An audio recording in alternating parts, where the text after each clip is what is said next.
नमस्कार, प्रभात साक्षी news network में आप सभी का स्वागत है। तमिलनाडु के अधीनम संतों द्वारा पूरे विधि विधान के साथ अनुष्ठान कराए जाने के बाद नई संसद भवन का उद्घाटन हो चुका है। प्रधानमंत्री नरेंद्र मोदी ने इस दौरान सेंगोल को दंडवत प्रणाम किया और हाथ में पवित्र राजदंड लेकर तमिलनाडु के विभिन्न अधीनमों के पुजारियों का आशीर्वाद लिया। इस नई संसद भवन में पहली बार प्रधानमंत्री नरेंद्र मोदी ने अपना संबोधन देते हुए कहा कि देश की यात्रा में कई ऐसे क्षण आते हैं जो अमर हो जाते हैं। इतिहास में कुछ तारीखें ऐसे शामिल होती हैं कि वो अमिट हस्ताक्षर बन जाती हैं। नई संसद भवन का उद्घाटन समारोह भी ऐसा ही अवसर है। प्रधानमंत्री नरेंद्र मोदी ने कहा कि देश की आजादी के 75 वर्ष पूरे होने पर देश भर में अमृत महोत्सव मनाया जा रहा है।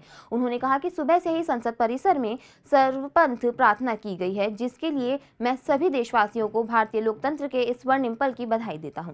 प्रधानमंत्री ने कहा कि नए रास्तों पर चलने से ही नए कीर्तिमान गढ़े जाते हैं। नया भारत नए लक्ष्यों को हासिल कर रहा है। उन्होंने संसद भवन में सेंगोल की स्थापना किए जाने के संबंध में कहा कि चोल साम्राज्य में यही सेंगोल कर्तव्य पथ, सेवा पंथ, राष्ट्र पथ के प्रतीक के तौर पर देखा जाता था। सेंगोल ही सत्ता के हस्तांतरण का प्रतीक माना जाता था। तमिलनाडु से खास तौर पर आए हुए अधीनम के संत संसद में आशीर्वाद देने के लिए उपस्थित थे। सेंगोल की स्थापना संसद भवन में उन्हीं के मार्गदर्शन में हुई है। प्रधानमंत्री नरेंद्र मोदी ने कहा कि संसद भवन की नई इमारत को देखकर भारतीय गौरवान्वित हो रहे हैं। ये नया संसद भवन योजना को यथार्थ से, नीति को निर्माण से, इच्छा शक्ति को क्रिया शक्ति से, संकल्प को सिद्धि से जोड़ने वाली अहम कड़ी साबित होगा। भवन विरासत, वास्तु, कला, कौशल युक्त है, जिसमें संस्कृति की झलक देखने के साथ ही संविधान को भी शामिल किया गया है। लोकसभा के आंतरिक हिस्से को राष्ट्रीय पक्षी मोर पर आधारित बनाया गया है, जबकि राज्यसभा का हिस्सा राष्ट्रीय फूल कमल पर आधारित है। संसद में ही राष्ट्रीय वृक्ष बरगद भी है।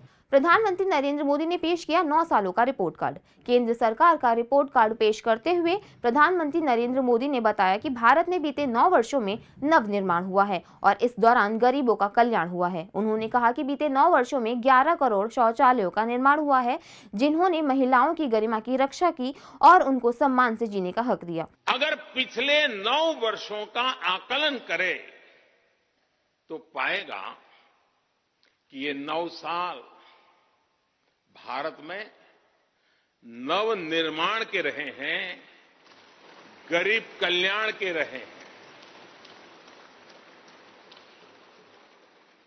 आज हमें संसद की नई इमारत के निर्माण का गर्व है, तो मुझे पिछले 9 साल में गरीबों के 4 करोड़ घर बनने का भी संतोष है। आज जब हम इस भव्य इमारत को देखकर अपना सर ऊंचा कर रहे हैं, तो मुझे पिछले 9 साल में बने 11 करोड़ शौचालयों का भी संतोष है, जिन्होंने महिलाओं की गरिमा की रक्षा की, उनका सर ऊंचा कर दिया। आज जब हम इस संसद भवन में सुविधाओं की बात कर रहे हैं, तो मुझे संतोष है कि पिछले 9 साल में हमने गांवों को जोड़ने के लिए 4 लाख किलोमीटर से भी ज्यादा सड़कों का निर्माण किया। आज जब हम इस इको फ्रेंडली इमारत को देखकर खुश हैं, तो मुझे संतोष है कि हमने पानी की एक एक बूंद बचाने के लिए 50,000 से ज्यादा अमृत सरोवरों का निर्माण किया है। आज जब हम इस नए संसद भवन की लोकसभा और राज्यसभा को देखकर उत्सव मना रहे हैं, तो मुझे संतोष है कि हमने देश में 30,000 से ज्यादा नए पंचायत भवन भी बनाए हैं। यानी पंचायत भवन से लेकर संसद भवन तक हमारी निष्ठा एक ही है, हमारी प्रेरणा एक रही। देश का विकास, देश के लोगों का विकास। साथियों, आपको ध्यान होगा 15 अगस्त को लाल किले से मैंने कहा था, यही समय है, सही समय है।